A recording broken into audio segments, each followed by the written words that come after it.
I'm about to be doing this video with all of the unearned confidence that chugging a white Monster energy will give you before noon. So, WWE Films, right? You know, when WWE basically said, you know, I know we're supposed to be a wrestling company, but what if we tried literally anything besides wrestling? What if we wrote books? What if we did TV? What if John Cena saved Scooby-Doo and the gang from a giant boulder? Basically, WWE Films was just another one of World Wrestling Entertainment's attempts to do literally anything other than wrestling. Which honestly is kind of a wise move for them. It gave them the opportunity to have their stars take time off, rest their body up, while still, you know, milking that cash cow for every single dime that it's got in its udders. And not only that, it kind of allowed them to play a different side of their character while still basically being the same person they were already portraying on WWE television. In bending the rules, Edge was a wise-talking smartass, much like the rated R superstar was. Of course, John Cena, WWE's great superhero, became an American superhero in the Marine. And the Big Show, we know is a big, fat, stupid idiot. Which is why when WWE decided to cast him for one of their films, there was no better match than Knucklehead. Well, it's the Big Show. Yes, it's a big bad show tonight. So it's not this movie's bad. It's just that this movie is fucking bad. It's really, like... about a year ago, I sat down with the idea of watching every single WWE Studios film and then doing like a long-form review, and that was a fucking mistake. But I went back and I looked at a few of my reviews, and Knucklehead actually ranked pretty highly.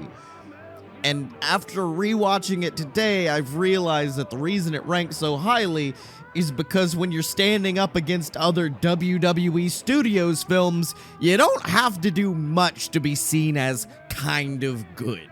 And in that case, I guess Knucklehead is kind of good when you compare it to the bending the rules and Christmas bounty of it all. The film begins at an orphanage where Big Show's titular Knucklehead character resides, and we close up on a small, chubby little boy getting bullied for his part in the play, which, if you've ever seen a movie, makes you go, oh, okay, this is the little chubby kid, that's probably Big Show, we're in a flashback, and then we're gonna move forward, and like, the kid's gonna go on stage, do a funny fart, and then we're gonna move forward in time, and Big Show is still be farting, and that's gonna be how we meet Knucklehead, or Walter as he's known. And then we move forward a little bit in the scene, and we find out that, no, that little kid's just like a random fat kid that was getting bullied, and Big Show is just already there, hanging in the rafters, dressed as the Good Witch from The Wizard of Oz, who proceeds to fully cannonball through, like, all of these children. Lives were lost, and we get to meet Knucklehead for the first time. So that's how the movie begins. Big Show in pseudo-drag just murdering children, and it only gets worse from there. We then meet the film's other lead, Eddie, who is a scumbag kind of like boxing promoter who is looking for his next big fighter to bring to a fight in New Orleans, where hopefully he can win some money to get out of debt that he's in. It's also in this scene where we meet the big bad of the film, played by Dennis Farina. And Dennis Farina basically looks at Eddie's new fighter, and says, good luck with that, as he introduces them to Red Rum, who is Dennis Farina's big bad of the entire film, who promptly knocks out Eddie's fighter in an instant. So then we move back to the nunnery, where the head nun, played by Edith the fucking Owl Lady, is essentially looking at all of her fellow nuns and is like, maybe we shouldn't have kept this giant 35-year-old baby in this nunnery for so long. Which, like, did it take you that fucking long, Edith, to figure that shit out? that maybe this man doesn't need to be there with these small children, but it's because he's a good guy. He takes care of the place. He's wholesome, so obviously he should always have a place at the church with the nuns, which is when we cut to the chubby boy from the opening and the Big Show, and they're basically farting and having fun while farting. And that's about it.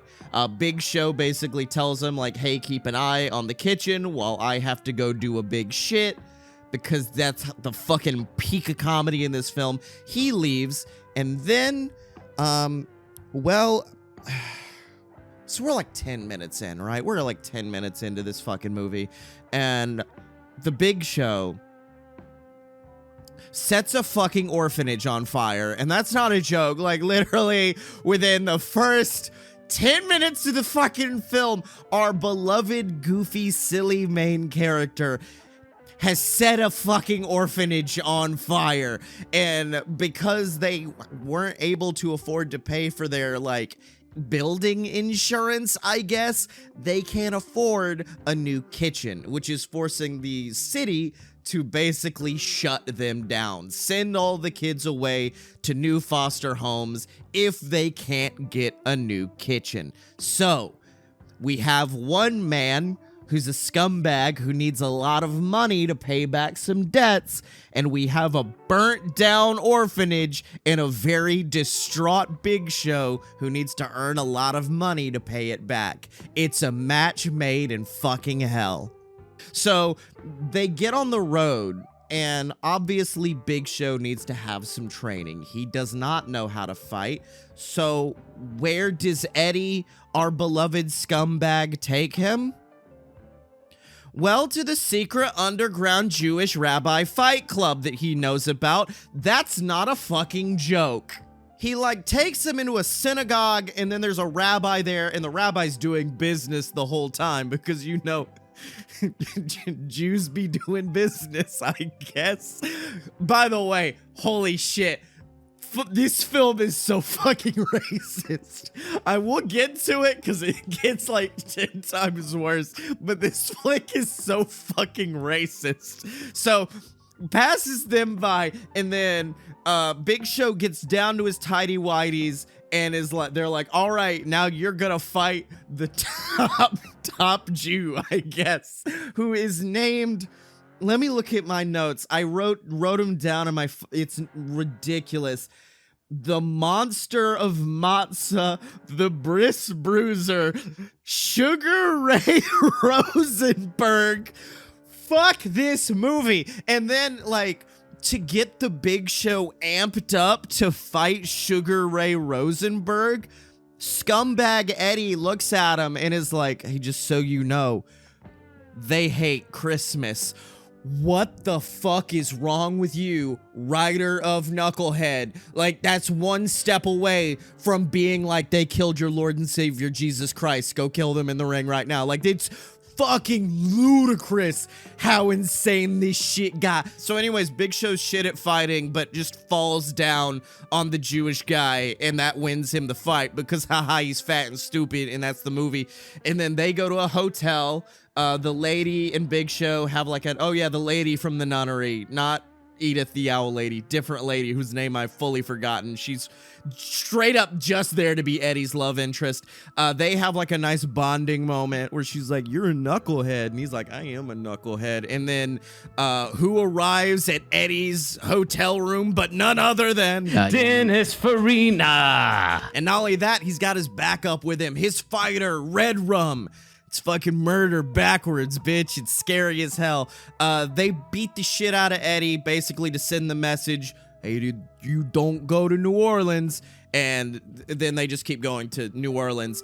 And this is the point in the film where, like, I was like, okay, we're not at a goofy scene. I have time. I look down, and literally like 2 seconds into me pulling up Monopoly Go, the fucking van they're in is straight up on fire.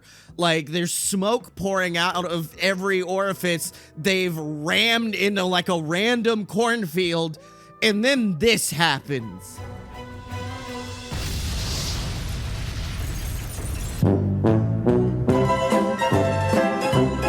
fuck, I wish that's how it actually ended, honestly, because the way the next scene goes, you're all gonna wish that's how this movie fucking ended, was they just all died in a bus explosion. But no, they survive, they run out of the cornfield, and then we get the obligatory road trip creepy trucker scene. And holy shit, this scene is the worst, because Big Show's in the front with the creepy guy, and luckily there wasn't any like sexual assault shit going on. He does hand him a giant jug of piss though, and then he's like, hey, what are you hauling in the back? What's your cargo? And in my head I'm like, oh, this'll be funny. The girl and Eddie are probably like back there, and it's like a shit ton of cows or something, or they're in shit or doo-doo or something. And the fact that that's the good option makes me fucking furious, because it cuts to the back of the truck, and it's just like 50 illegal immigrants from Mexico. Holy shit, Knucklehead. I understand. Actually, you know what? I was gonna say for the time.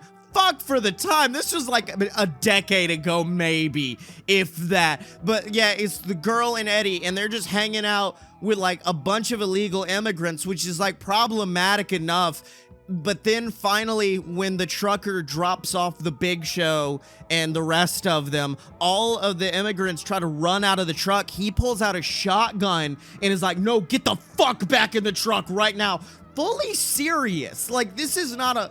I assume they were like, this will be a funny moment for the film. It was not funny. It was a dramatic, horrifying scene of human trafficking playing out in the middle of Knucklehead, the WWE Studios film. So then they take Big Show to get some more training. With each fight, he's getting that little bit better, you know what I mean? And to get him better this time, they take him to what I can only describe as like an underground child fight club being run by a real tiny Don King, who's just like, hey man, you still owe me from the last fight. And Eddie's like, I got you, don't worry about it. And so he's, this like 8-year-old is running a fighting ring in the back of his home, and there's clearly like their big champion there who Big Show's supposed to fight. And to rev up Big Show for this fight, Eddie sits him down and is just like, hey man, you see that guy out there? The guy you're about to fight fucking hates women, hates children. He yells at him, he beats the shit out of him. And the joke of the scene is that the 8-year-old's dad shows up and is like, why are y'all running an underground fighting ring in the back of my house? Which is honestly fully valid question for him to fucking ask at that point. So he's in the middle of the ring, like trying to get people to scatter because there's illegal fighting happening in the back of his house. But then looks up and then just fucking Big Show screams, tackles him through the fucking fence, causing property damage. And then just Big Show steps out, stares at the children, and is like, the evil has been vanquished.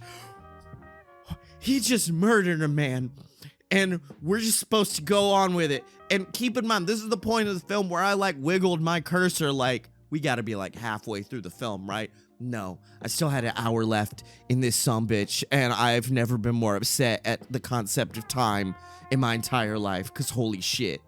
So then they go to a friend of main girl's house, and it's there where we realize that yes, this woman works at the church, she works at the orphanage, but clearly she has a sordid past, as her friend is definitely a fucking stripper, and spoiler alert for a later reveal scene, our main lady also was like an exotic dancer at one point. And this is also where we have the big makeover scene, where stripper lady takes Big Show away to the back and then brings him back out. Now keep in mind, up until this point, Big Show has had on like a shitty wig, terrible beard, etc., etc. But now he looks It's just the fucking Big Show. He's now the Big Show, complete with the tattoos. So I guess she like took him in the back for a while and did some full tattoo work on both arms with the plan for them to go to the circus the next day to take on their big fighter, Bare Knuckle Dave. It's definitely a bear. It's definitely a fucking bear. Like, the moment they said it, they're like, oh, yeah, this will be easy. I'm like, no, that's a fucking bear. Big Show's gonna fight a bear. So they go to the carnival. They get ready for the fight. And spoiler alert, it's a fucking bear. Big Show fights a bear. Or, to be more specific to the film, it's a man in a bear suit. And this is where, like, I guess the plot of the film is like, the moral is you gotta fight. Well, the moral outside of Big Show's fat and stupid is you gotta fight for those who you care about. Because at some point, the bear starts attacking Eddie because Eddie has funnel cake. And the bear, much like Big Show, is fat and stupid and wants the funnel cake. And the Big Show fucking locks the bear in a kata hajime, like drops to his back, chokes out a whole fucking bear. And everyone at the fair at this point is just staring, not even in awe, almost just like upset that their cool bear fighter just got murdered by the Big Show, who is now on a bloodlust quest throughout America, killing rabbis, bears, fucking dudes' dads. Like, Big Show cannot be stopped at this point. So then we skip forward to the next day, where they're all eating out at a diner buffet thing, getting ready to take a bus down to New Orleans. And they load Chekhov's gun, and I wish they put it to my fucking temple as they were like, oh, just so you know, hey, Big Show, you don't need to, it's an all-you-can-eat buffet, but you don't have to eat the whole buffet, you fat, stupid piece of shit. So they're making fun of him for being fat again and for eating too much, which I was really hoping was just gonna be a fat joke and we'd move forward. But much like everything in Knucklehead, hoping it would be the worst, just a minute got worse, because then we get onto the bus.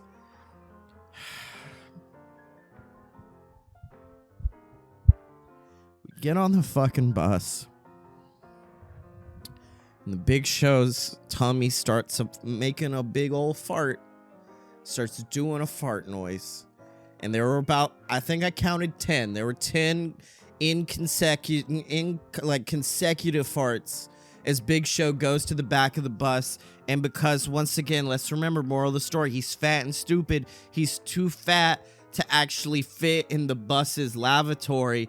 So he's like halfway stuck out of the toilet, staring a man in his eyeballs while shitting. Like, just while fully shitting and staring in this man's eyes with the most anguish I've ever seen. And it's not like the film's playing some funny, like, like funny fart music, goofy scene shit.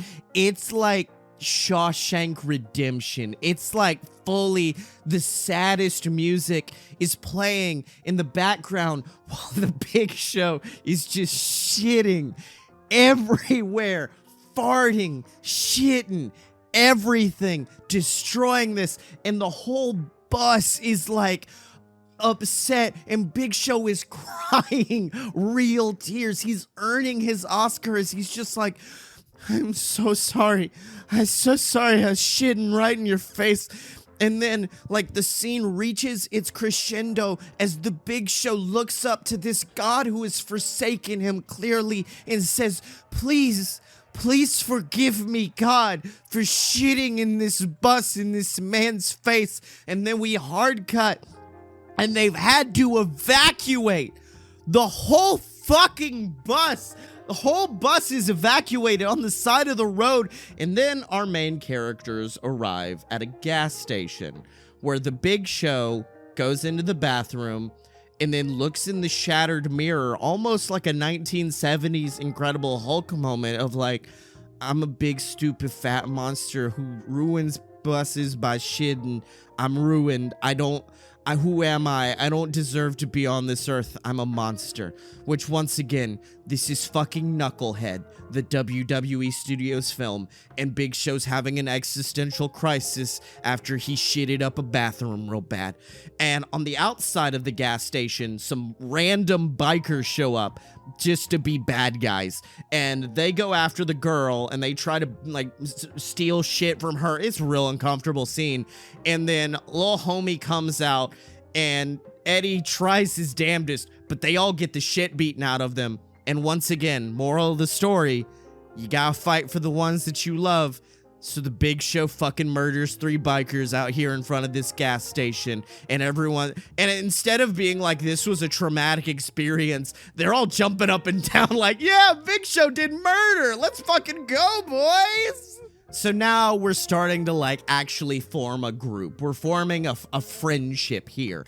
And that gets established when Eddie finally shares his big backstory at a campfire, which is that during a fight, which this is a lie, so it's weird that he made up a lie that was embarrassing, but he says that during a fight, he got kicked in the nuts real bad and one of his testicles hemorrhaged, and horrifying shit to even, like, try to think about.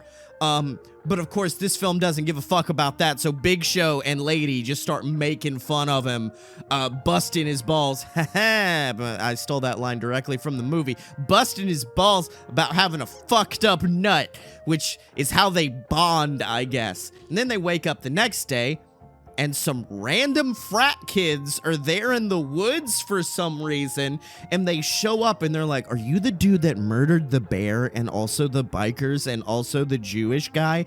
And Big Show's like, I am. And they're like, oh, there are some dudes at our frat who'd love to tussle with you.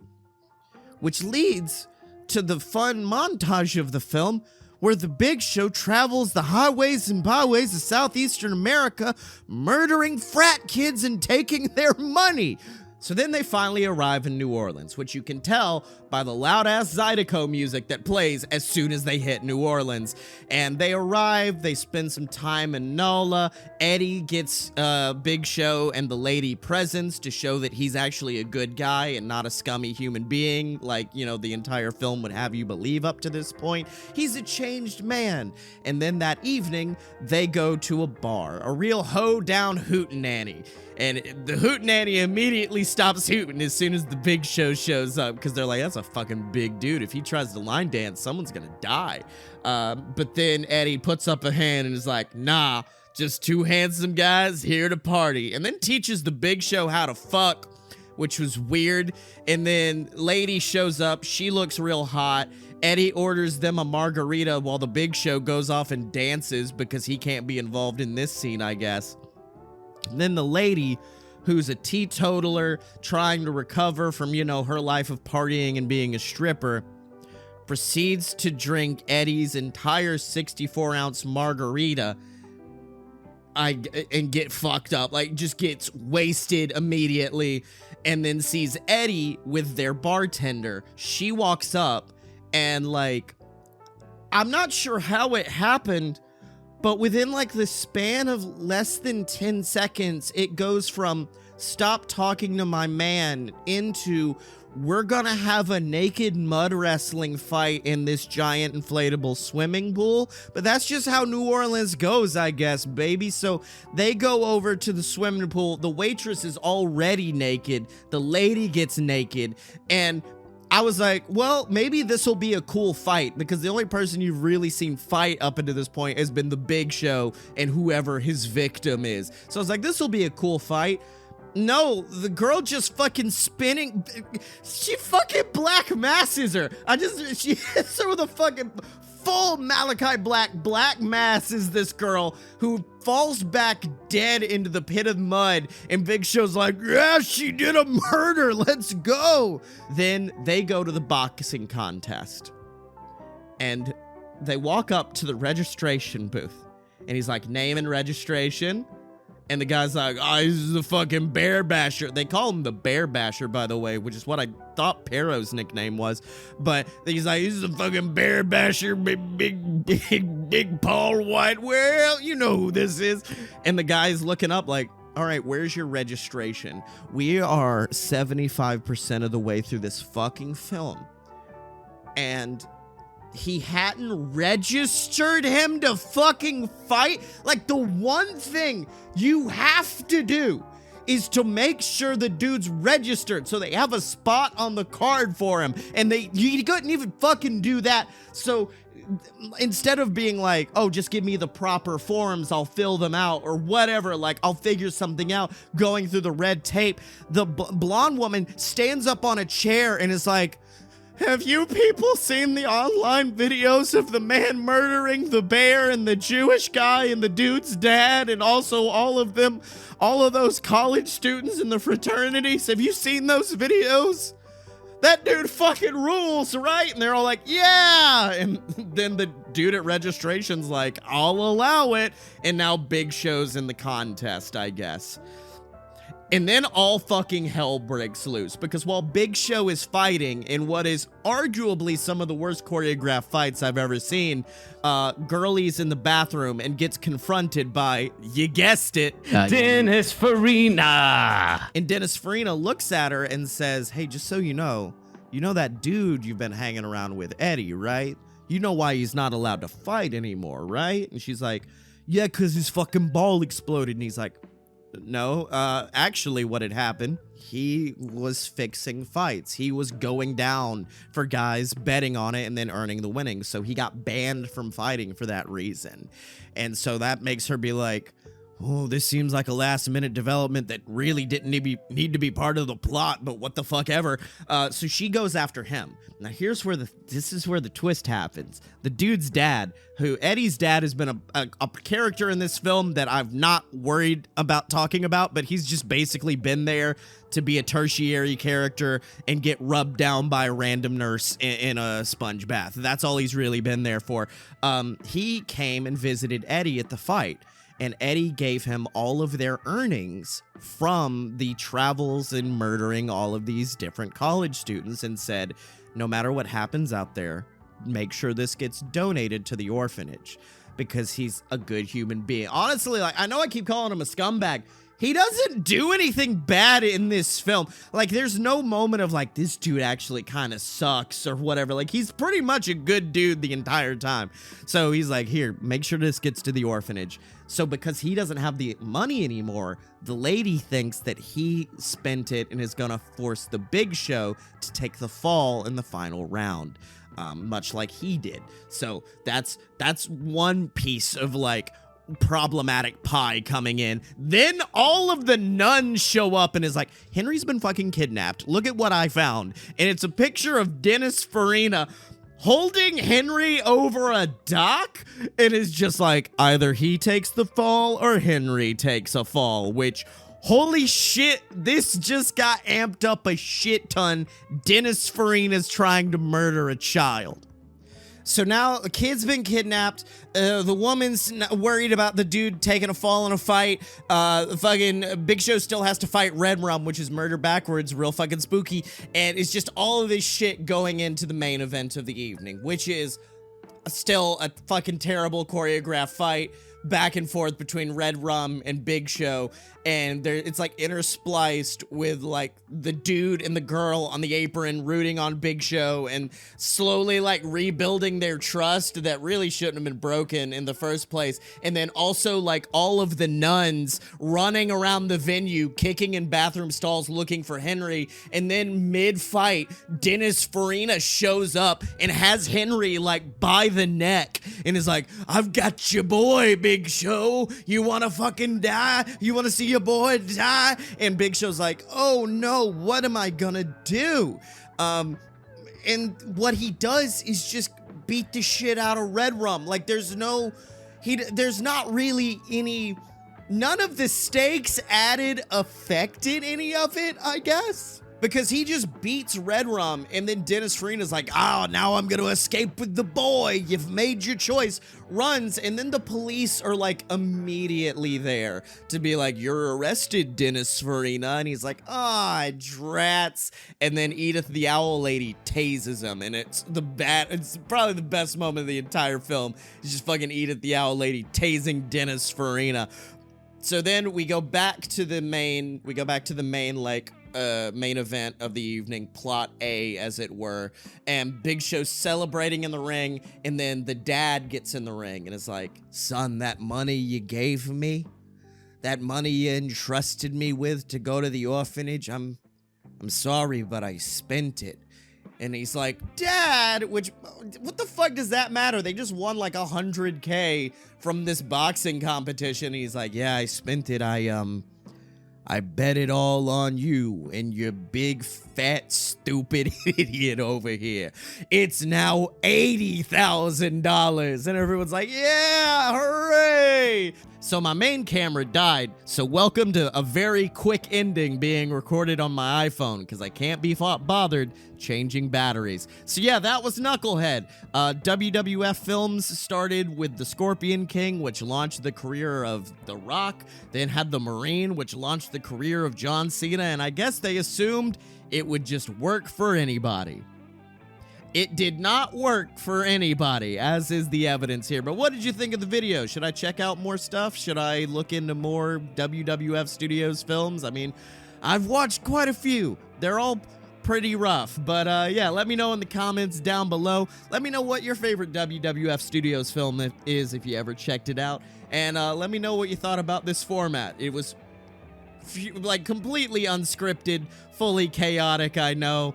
So let me know what you thought down below. Should I do more stuff like that or should I stick to the script? And of course, as always, remember to like, remember to comment, subscribe, just do the YouTube people stuff because after all, when you're a fight boy, you're a fight boy for life.